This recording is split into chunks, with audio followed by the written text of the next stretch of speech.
Сәлем достар, біз бүгін пеште пісірілетін бризоль дайындаймыз.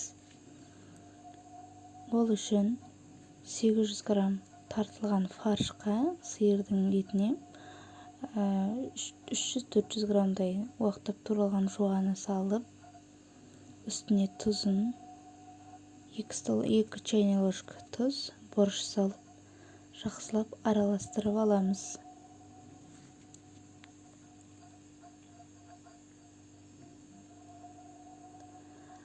Омлет үшін 7 жұмыртқаны, 7 столовый ложка сүт салып, тұз салып, бұрыш салып, омлет жасап аламыз.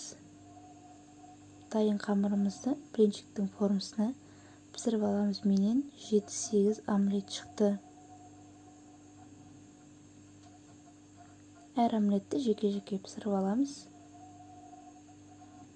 Соус үшін 400 грамм қаймаққа немесе майонезге, мен майонез пайдаландым. Сушеный укроп пен чеснок салып араластырдым. Дайын болғасын омлеттеріміздің үстіне фаршымызды жұқалап салып, үстіне соусымызды салып, бризольдарымызды дайындап аламыз.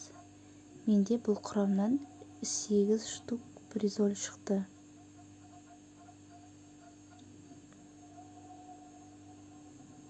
Әр бризолімізді осылай орап аламыз.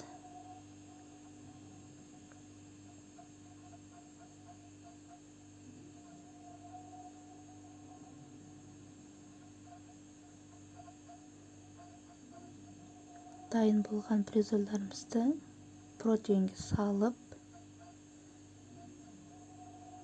үстіне жаңағы қалған соустан жағып, бетіне 100-150 грамм теркіден өткізілген сиырды сеуіп шығамыз.